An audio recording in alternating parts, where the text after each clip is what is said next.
Hi, how are you today? My name is Timothy Barton, the Executive Sous Chef at the Ottawa Marriott Hotel. Today I'm going to be presenting for you one of my twists on a Caesar salad.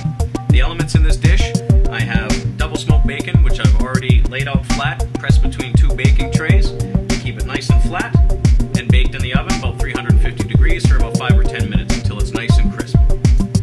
I've also made a Parmesan twill with freshly grated Reggiano Parmigiano. I have hearts of romaine. I have a Caesar dressing, which is essentially a garlic aioli with anchovies and capers and white wine vinegar.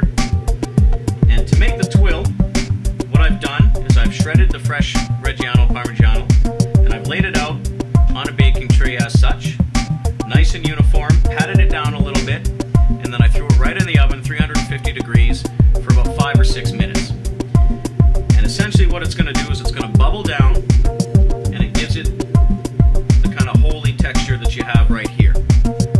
Once it gets this golden brown color, you want to take it out of the oven right away. Let it sit for no more than maybe 10 or 15 seconds, because once it gets too cool, then it's going to crisp up on you so that it can maintain its shape. You want to take it off, use